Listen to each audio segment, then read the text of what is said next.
And good evening, everyone. I am John O'Loughlin. Welcome to my channel, and thanks for being with me. It's what is it? Tuesday night, right? Yeah, and it's the 1st of February. So we're starting the spring season according to the old Irish Celtic calendar, where this is the feast of Imbolc, or more recently, the feast of Saint Bridget, celebrated in Ireland. I don't know if anywhere else, but interesting, huh? Gary, I advise you to check with Neighborhood News Studio, and they can point you in the right direction. Um, let's see. Hello, David. Hello, all the sun. Christy shouts, and Corky is here. So it's all right to get started once Corky's here. Corky's in the house, man. That's great. Tyrone Sargent is here too. Exciting. I'm so happy to see you guys when you pop up there on the chat room. Well, I'm going to go ahead and do the commercial part. Now, here's the commercial part. You ready? Screaming Ospreys mugs, Screaming Ospreys t-shirts. Yeah. Let's see. And where is GW? It's another question. I am not. I mean, George is probably working with Neighborhood News Studio as he usually does. So I would check there. Um, and but uh, I really don't know the answer. Excuse me a second. Hmm.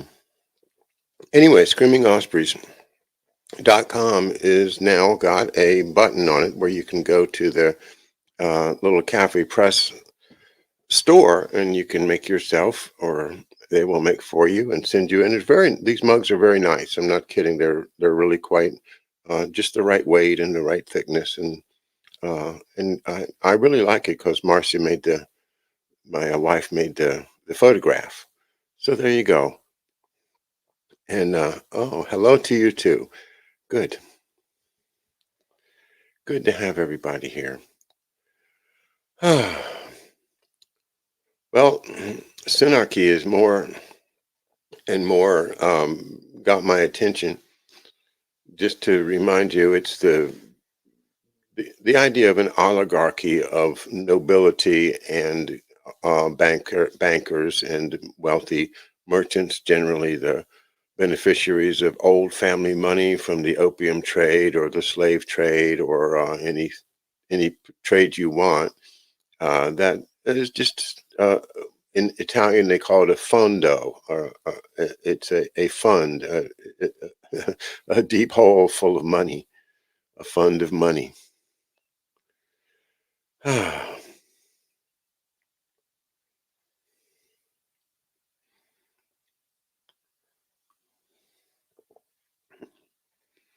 Yeah, I think that I haven't got a T-shirt from the Cafe Press thing yet, but anyway, they just go over to screamingospreys.com and there's a big button there. Catherine put it up right up top.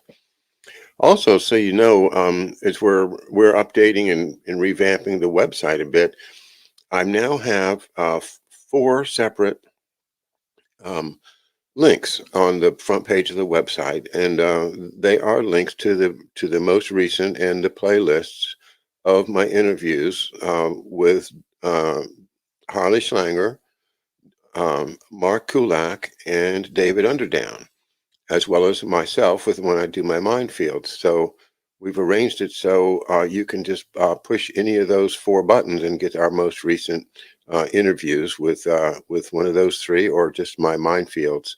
That's on the front page too, just above the calendar.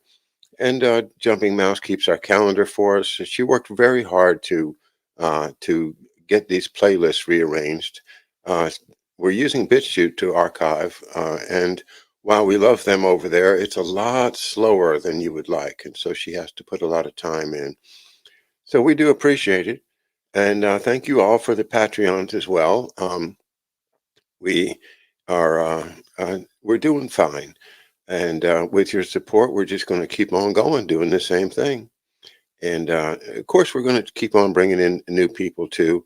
It was great to have Bill Taylor back last night. I think we're going to have Amber Connor back again soon. We're trying to get Garland Nixon back. I don't think he feels 100% yet from that car accident that he had last summer. So just keep him in your thoughts. Of course, he's got his own channel on YouTube. So and he's developing a good following. Terrific thinker. Love to talk to him. And it was great of him to come down to the charrette. Remember on June the 5th when he came down the Friday night and gave us a really interesting presentation. Yeah, I know Tyrone. It was crazy that he had that accident. It kind of freaks me out, but I don't want to push and try to get any details from him. It's his private business, and just yeah. Because remember Terrence Williams, the comedian Tyrone, the that really is, he's on Twitter a lot, and I love his humor. But he got hit in a terrible car accident, and I think they even broke a vertebra or something. And that was 6 or 8 months ago. But he's bounced back. Young man, you can do that, I guess.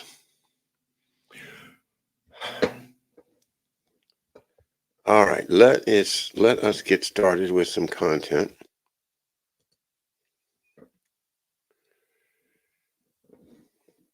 Now, before I get to talking about General Willoughby and Otto Skorzeny, which is really the topic for tonight, I want to start off with sharing a screen.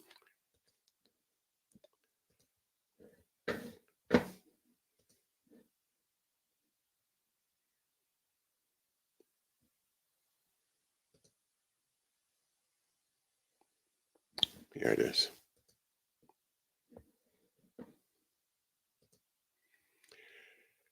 Now, this is a book review, January 2014, by Anton Chaikin, who is a great writer and a great historian associated with the LaRouche organization.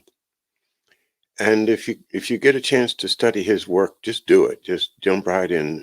He's a terrific source. Well, what he's done here is supplied the critique that I didn't do at the end of The Brothers by Stephen Kinzer. Now, you see the question that's at the top of the book review. He says, whose assassins are they? Well, this is where I think it all gets tied together.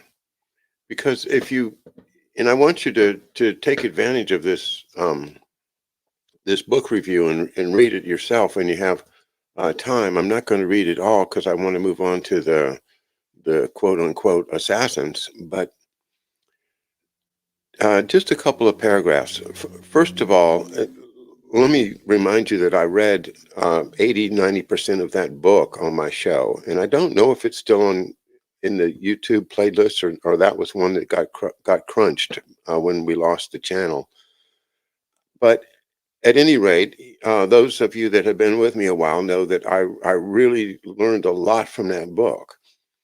And as I said, Anton Chaikin says the same thing. It's a really good history of the Dulles brothers and how their family was involved in the foreign policy, and the father being a Presbyterian minister, and all the history is there.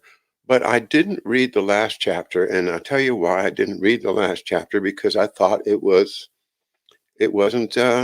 sincere, it wasn't right. Because just like happened with Rulers of Evil, when you get to the end, the author just suddenly starts giving you this Pollyanna vision of everything, in which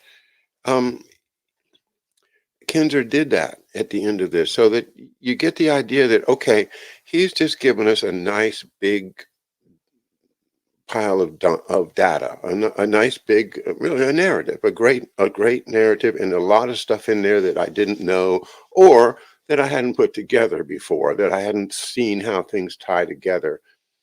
And so it's very valuable from that point of view. But then you get to the end of the book, and you realize, hey, he's going to going to excuse these guys. And no, you can't excuse the Dulles brothers. I'm sorry, they're Stephen Kinzer. I don't care how erudite you are. No, you can't excuse the Dulles brothers. Oh, you're talking about a man that my grandfather, when we picked him up at Dulles Airport,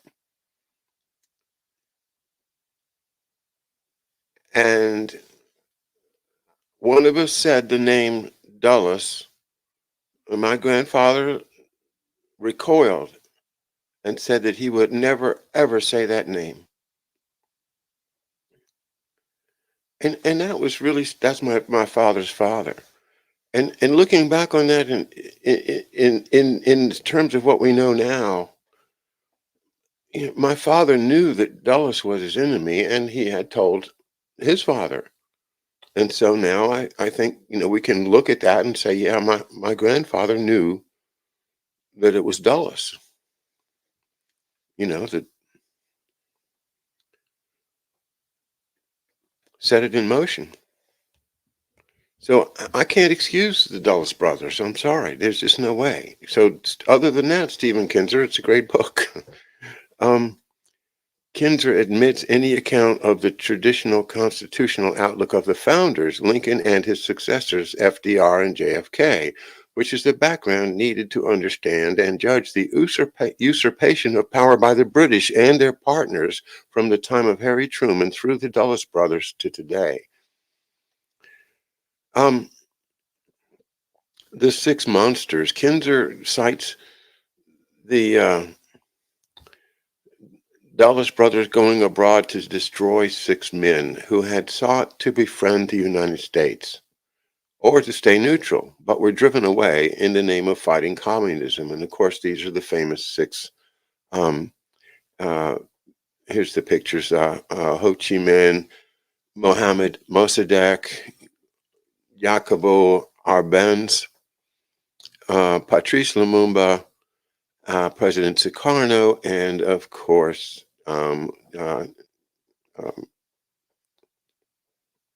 Pierre, Castro, not Trudeau, Castro. He does look like Trudeau, doesn't he? Maybe. Okay.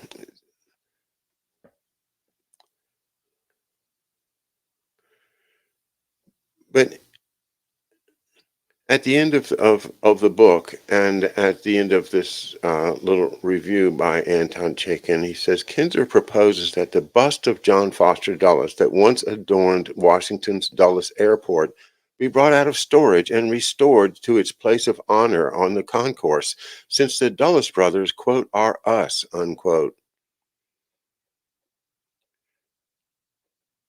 What Kinzer is doing is saying, hey, you know, the Dulles brothers were America. That's who we were. We were fun and games. We were, get rid of Mossadegh, get rid of Arbenz, get rid of Patrice Lumumba, stop all the freedom movements, just install dictators everywhere. That's who we are.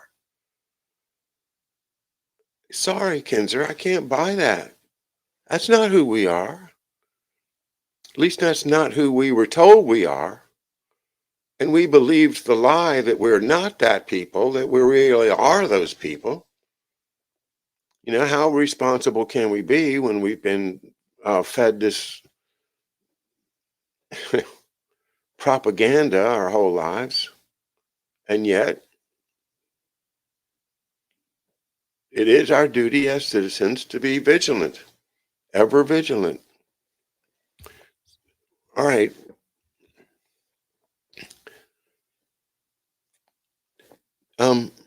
Another little part I wanted to read of this, just because I think it's so important. To secure their global interests, these financiers established a system of cartels over world industries, with John Foster Dulles as the cartel's lead attorney and financial manager. Operating in Germany in the 1920s with his brother Alan, Foster picked up a minor German financial official named Hjalmar Schacht and promoted him to the Morgan Bank of England apparatus as a man with a plan for building up the German part of the cartels to facilitate the reparations payments. Okay, so the Dulles brothers get the Versailles Treaty to burden Germany with this incredible reparation payments, and then they work out the payments through the Morgan Bank, which they're just their clients once again. They represented Germany, and now they're representing the Morgan Bank. Okay. In the 1930s, Schacht and the Bank of England Governor Montague Norman supervised the flow of funds into Adolf Hitler's political machine from the cartels and from Dulles's clients, such as Brown Brothers Harriman. With Hitler installed as Germany's dictator, Schacht, Norman, and Foster Dulles then arranged the international credits to build the Nazi war machine. The British Wall Street German cartels underlying the Hitler regime were a first approximation of a world government, the philosophy for which was expressed in the 1938 book, The Universal Church and the World of Nations, authored by Lord Lothian, John Foster Dulles et al. Lothian was a member of the Round Table. He was one of the lesser with the Milner crew. So he's a real British imperial servitor. And okay, so and in private meetings in 1935 and 1937, Lothian and Hitler had agreed that non-white peoples must be prevented from achieving the industrialization that the sovereignty-loving American Republic had long promoted for the world. Thus, the Dulles brothers rose through the mid-20th century as lawyers and agents for Brown Brothers Harriman, Morgan, and Rockefeller bankers, a clique adjoined to the City of London and British monarchy in a tangled web of intrigue and crimes against the USA and its Constitution, and in warfare against the presidencies of Franklin Roosevelt and John F. Kennedy.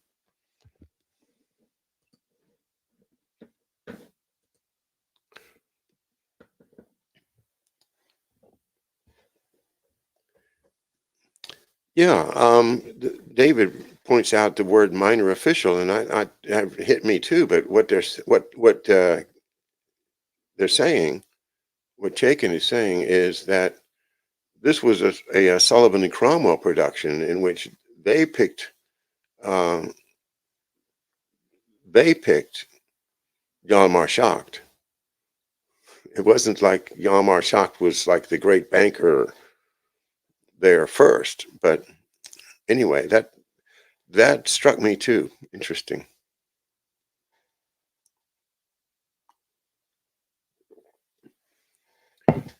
But anyway, there you have Hjalmar Schacht, and of course we all know that he does connect to Otto Skorzeny later. A couple of more things I want to accomplish tonight. First of all, again, Thursday night will be my book review and possibly the first of more about this book here, Coup in Dallas, The Decisive Investigation into Who Killed JFK by H.P. Albarelli Jr. Et al. And it's full of interesting stuff.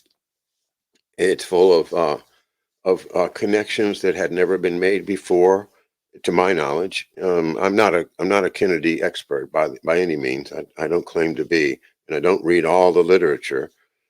But because of his work on the Frank Olson case, I think Albarelli really, to me, is important. I couldn't not read this one. But and then the book does start off talking about the assassination of Admiral Darlan.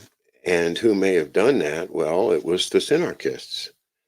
Admiral Darlan being the French admiral who was from under Vichy in charge of the French Navy. Somebody we will talk about more some other time.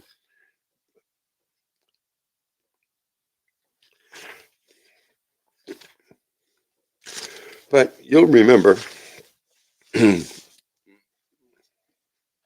about two Mindfields ago, where I first started looking into this book and sharing some of it, that I started on on page 252 because it mentions General Willoughby and Otto Skorzeny in the same breath. And that I thought was really interesting.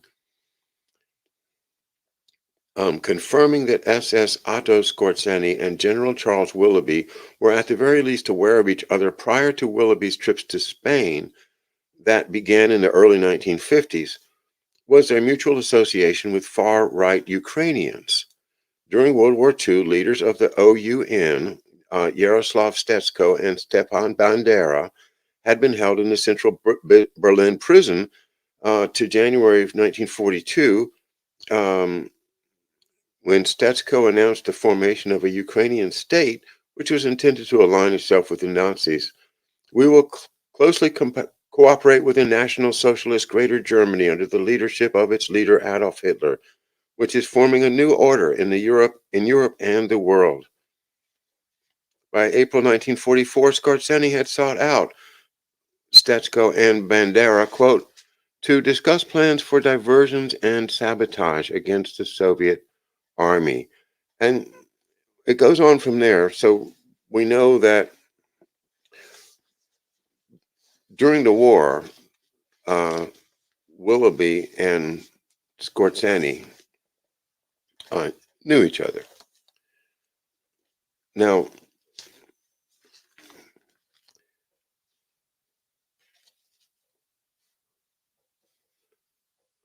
we also know that Willoughby, after the war,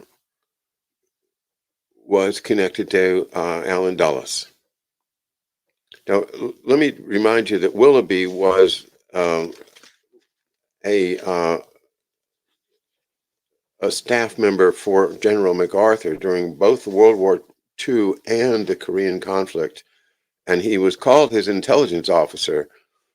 And but what we learn is that he may have been there to not only to advise MacArthur, but also perhaps to pull some strings and control MacArthur from time to time. So let me move on over to this other account, which I wanted to read, because we'll learn more about General Willoughby from this one. This is written in 1952.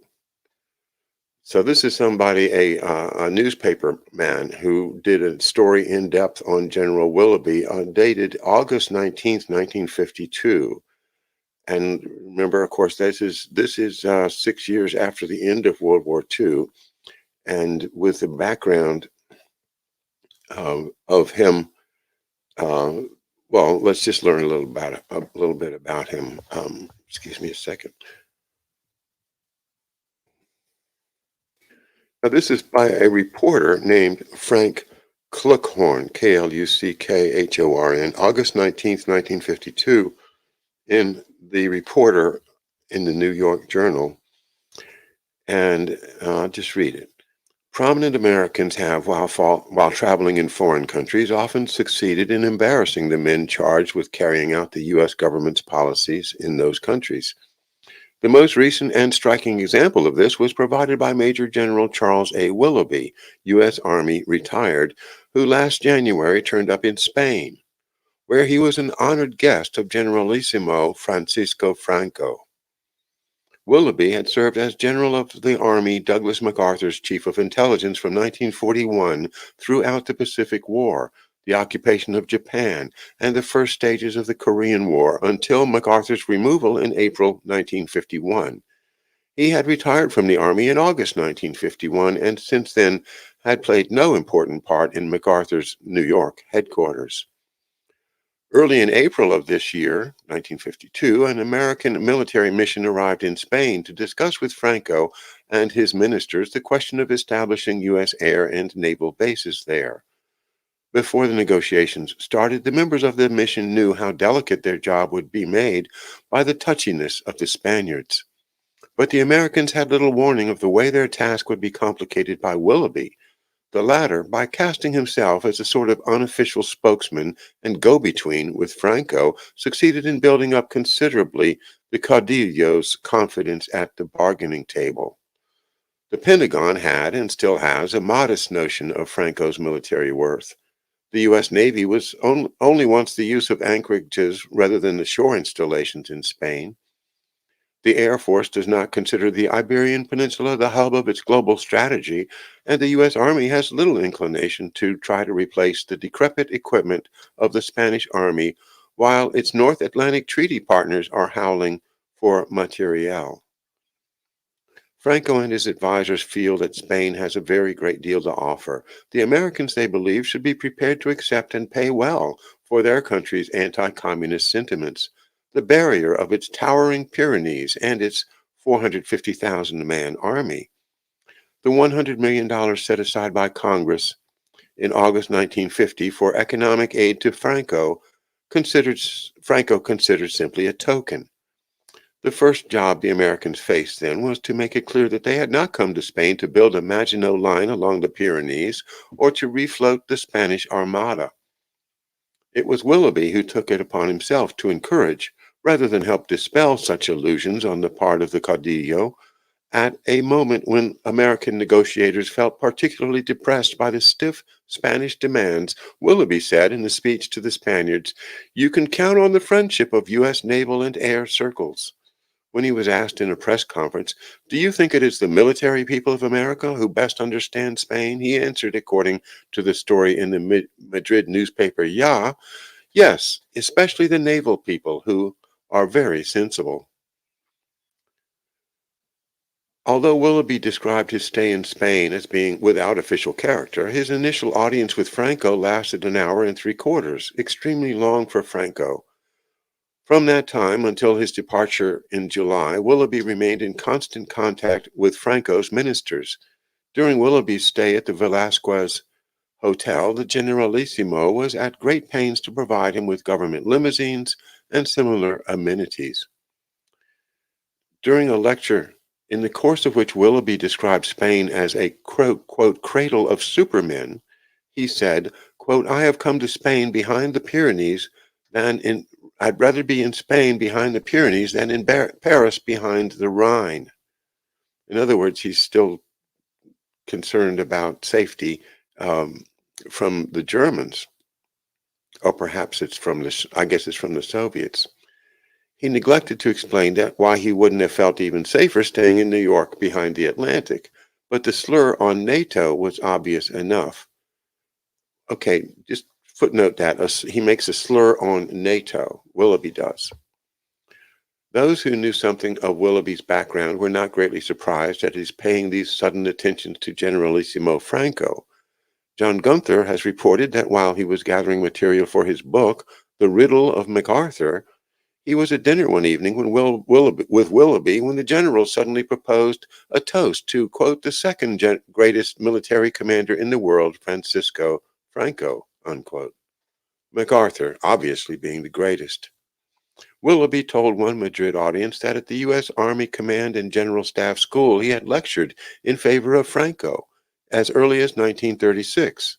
After he had given an impassioned account of his pro-Franco sentiments at a Falangist luncheon in Madrid, Willoughby was toasted by Fernandez Cuesta, Secretary General of the Falangist Party, in these words, quote, "I am happy to know a fellow Falangist and reactionary," unquote.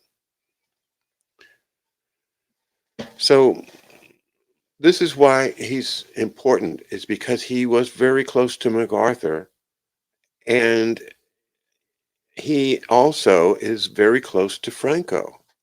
And as you know, Madrid became the haven for the Ratline escaped Nazis. So you can see that the brew is starting to boil together with these very right-wing American uh, fascists, really, which Willoughby is. I will tell you right now, I think he's a fascist. And Franco, a fascist. This is the third force This is the Synarchy. And this is what happens when you ask, whose assassins are they, Anton Chaikin? And the answer is, they are the Dulles brothers' assassins. They are Sullivan and Cromwell's assassins. And they are the clients of that law firm's assassins. They're not my assassins. Something we have to get straight with Stephen Kinzer. No, Dulles brothers, not my circus.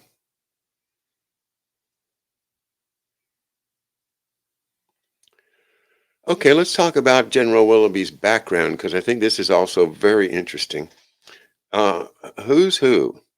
General Willoughby has been described by an exceptionally candid Japanese who once worked with him in Tokyo as, quote, a stout, obdurate German-American officer like a bull. He has sharp brains and nerves which bring about once in a while a sudden burst of temper. But on the other hand, he is also a diplomatic person, unquote. Willoughby has been more succinctly described by a fellow as, quote, our own Junker general. Junkers, remember, are the landlords of Prussia. In the biographies Willoughby has provided to the Army and to Who's Who in America, he is described as having been born in Heidelberg, Germany, on March 8, 1892, the son of Freiherr, or Baron, T. von Scheppe-Weidenbach, and of Emma von Scheppe-Weidenbach, née Emma Willoughby, of Baltimore, Maryland. Now, this is very, very suspicious. And I know that people like Bill Taylor and Mark Kulak and David Underdown are going to be thinking, is this a sleeper agent? Yeah, this is a sleeper agent. It's that same thing where there's this kind of funny slight of, where was he born? Who's his real parents? This is the way I see it. He is claiming that he is the son of this baron from Heidelberg, Germany, Baron von Scheppe-Weidenbach, and of Emma von Scheppe-Weidenbach, née Emma Willoughby, of Baltimore, Maryland.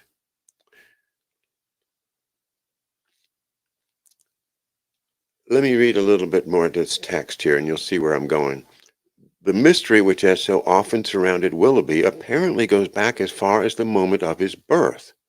Last year, a German news magazine, Der Spiegel, which had become interested in tracing the general's noble ancestry, came up with the following item, quote, in Who's Who in America, 1950 to 1951 edition, Willoughby is given as the son of Freiherr T. von Scheppe und Weidenbach, and of Emma von Scheppe und Weidenbach, née Willoughby, born in Heidelberg on March 8, 1892. However, in the Heidelberg registry under the date March 8, 1892, only the birth of one Adolf August Weidenbach is entered, with rope maker August Weidenbach as father and Emma, née Langhäuser, as mother.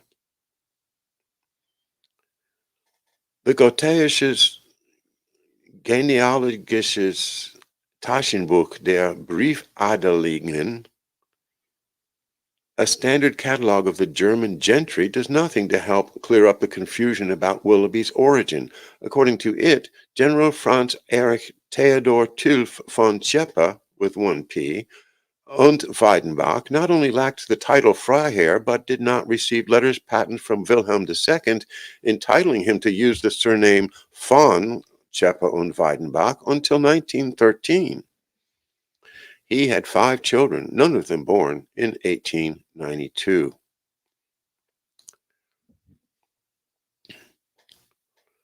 So there's an attempt by this man to associate his father being a nobleman in the German nobility. there is a general, von Schepper und Weidenbach, but he was not noble until many years after the birth of Adolf. Okay, so he says his mother was born in Baltimore and her name was Willoughby. But then in all of the official biographies of him that you read, you will see that he says that his name was Weidenbach, but he changed it to Willoughby because Willoughby is close to the German Weidenbach, which means willow brook. So which is it? One of Willoughby's friends from his early days in the U.S. has stated that both the general's parents were German and that the name Willoughby was a rough translation of Weidenbach, which means willow brook. When queried by the writer of the article about his birth, Willoughby said he was an orphan and had never known his father, and finally said the Who's Who version of his biography was correct as far as he was concerned. Willoughby himself said that to this author. Monocles and monuments. The details of Willoughby's career after his arrival in this country are less ambiguous. He came here in 1910 at the age of 18 and enlisted in the army as Adolf Charles Weidenbach. 3 years later, having reached the rank of sergeant, he left the service to enter the senior class of Gettysburg College in Pennsylvania. Graduating from Gettysburg, and note that's very highly associated with Eisenhower, he studied for an MA at the University of Kansas at Lawrence, Eisenhower again, and then taught languages at the Howe School for Girls in Howe, Indiana, and at Racine College in Wisconsin. Then in 1916, he re-entered the Army and was commissioned as a second lieutenant of infantry. He served on the Mexican border and later was sent to France, where he took aviation training, flew as a pursuit pilot, and helped train Allied flyers. Then he goes to South America after the war and becomes a lecturer and a military historian and expert on military intelligence. Most of those who have known Willoughby agree on his distinctly Prussian quality, but a fellow officer has said there's probably more of a von Stroheim than a von Rundstedt about him. He has always favored natty custom-tailored uniforms and has at times sported a monocle.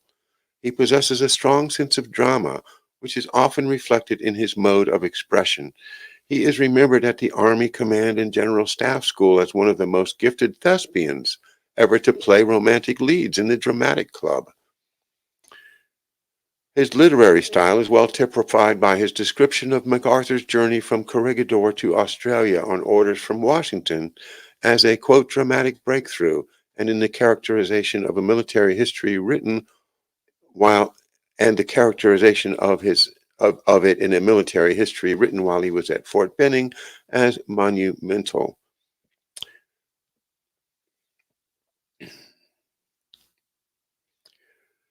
Just before Pearl Harbor, it was felt in Manila that not only the war was imminent between Japan and the United States, but that Franco would be in it too on the side of the Axis.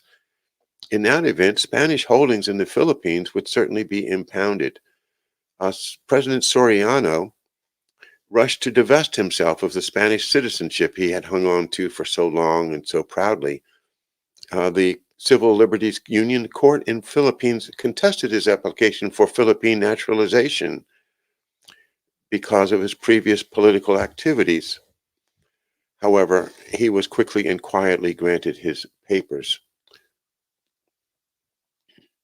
When the Japanese attacked, Soriano volunteered and became a captain in the Philippine Army. He was at Bataan and Corregidor and left the Philippines by plane with President Quezon shortly after MacArthur and Willoughby made their memorable dash to Australia by PT boat and plane.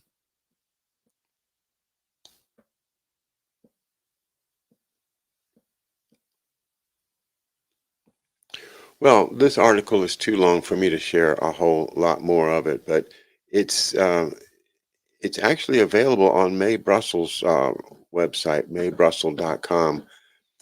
And the point is that you have a American general, an intelligence specialist, who after World War II goes and lives in Madrid and hangs out with the Nazis and the fascists under Franco.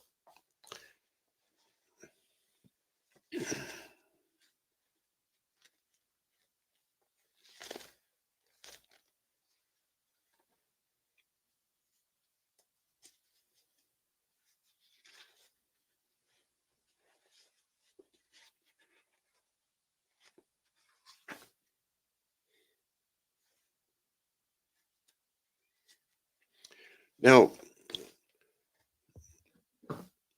Otto Skorzeny comes into the story because he gets recruited by the OSS.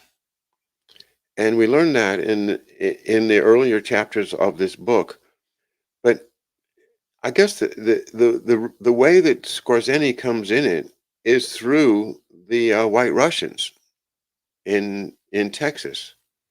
So what I want to do in the last few minutes we have here is I'm going to read from page 337 of Coup in Dallas by H.P. Albarelli.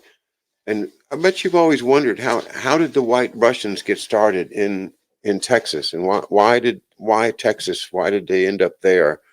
And this is how it all starts coming together. So here's the story as told by H.P. Albarelli, how it all began.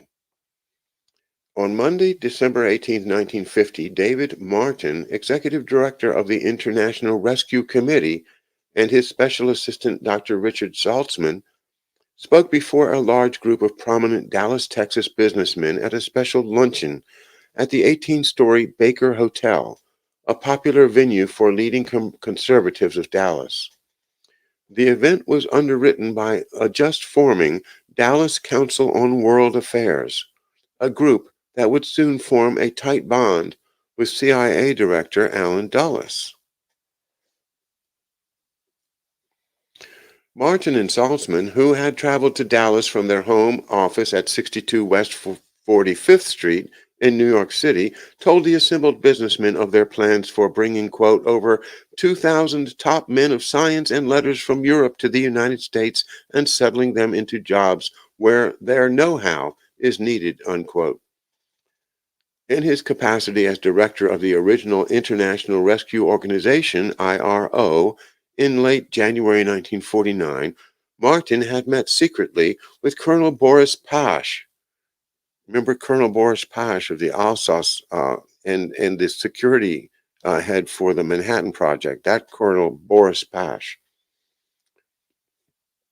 In other words, deep inside actor, and uh, but an American. Even though he has a Russian-sounding name, he's an American. Okay, so Martin had secretly met with Colonel Boris Pash and Otto and Ilse Skorzeny. Ilse is his third wife and supposedly related to Hjalmar Schacht as a niece, although we're not sure of that yet. Bringing them into the intelligence network assembled by the CIA that included the IRO and World Commerce Corporation. Now, we've been reading about World Commerce Corporation in the earlier editions of my series on Synarchy. That's very prominent. It's called the World Commerce Corporation. And okay, by the time of the Martin Saltzman Dallas visit in 1950, the board of the IRC,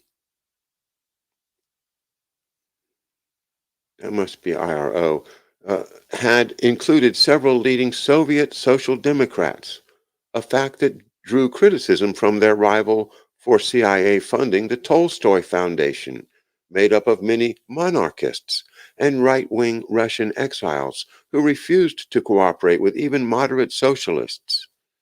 The Tolstoy Foundation, again, white Russians in Texas.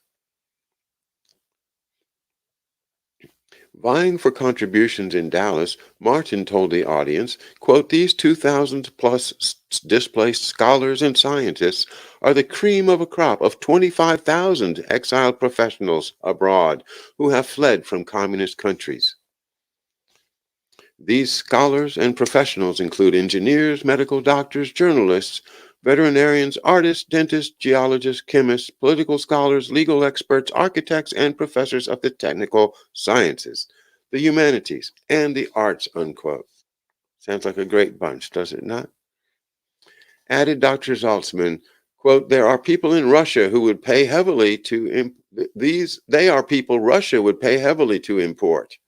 They are men who would not only enrich our American culture, but could be of infinite value to our war and defense efforts," unquote. IRC's goal is to resettle these 2,000 gifted refugees. It's not selling it too hard, is he? These 2,000 gifted refugees before the revised Displacement Persons Act expires in June 1951. But so far, there's been a barrier against brains in the resettling of displaced persons because Americans and Canadians are much more willing to sponsor a farmhand, sight unseen, than to assure a job to an unknown scientist or engineer. Boo hoo hoo. Martin paused and said, "This is where we need the vision and intellect of businessmen like all of you."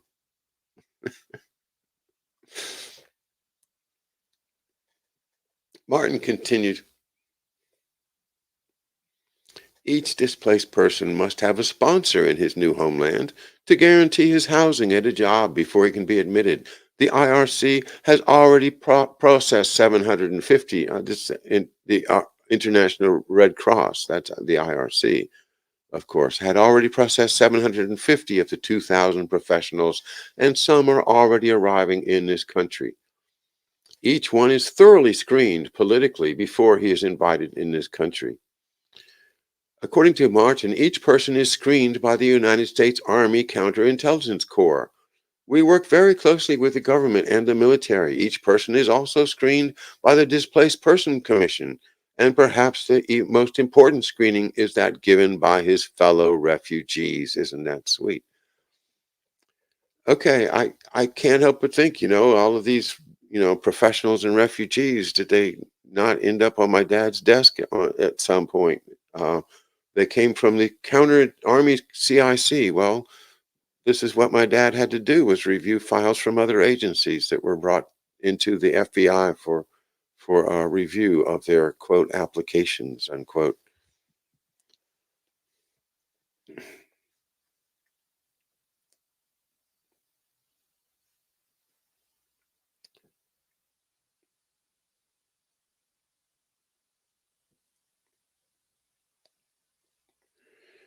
Even before the 1950 IRC visit to Dallas, other concerted efforts had been made to gain the support of the Dallas business community in refugee activities, including that of Fay Green, a former Dallas school teacher who went to Europe in 1944 and became section chief of the Department for Care and Maintenance of Displaced Persons for the IRC in Geneva, Switzerland.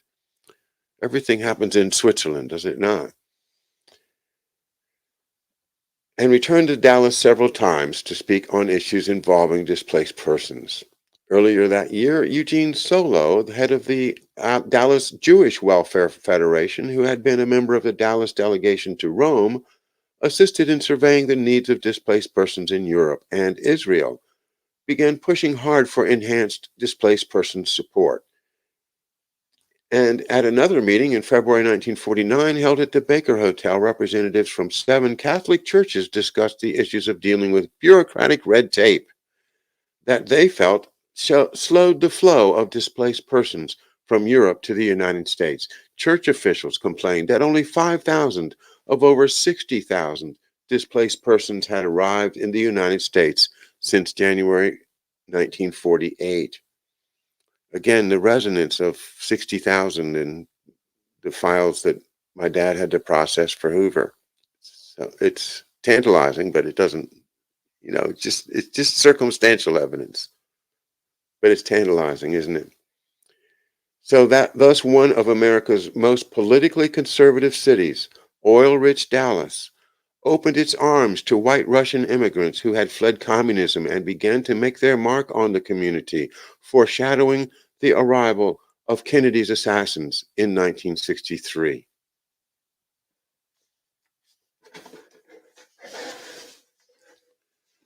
More from Crew in Dallas on Thursday night. More about Otto Skorzeny and how he and Charles Willoughby, aka the Baron von Zschäpe und Weidenbach, and was Emma Willoughby really from Baltimore? And if she was, why then doesn't his biography say that he just took his mother's name, which was Willoughby, instead of saying, because this is a legend. There's other parts of that legend that are fascinating. He claims he claimed to have attended the Sorbonne in Paris and also the University of Heidelberg in Germany, which he was given credit for at Eisenhower College, although he never proved that he went to either of those institutions. So all of this sounds like they built up a legend, because this is a very highly educated man, really highly educated man, and that's the kind of thing that the Jesuits do. The Jesuits will take a young kid and teach him, to be a genius if possible, or they'll select the right kids, and then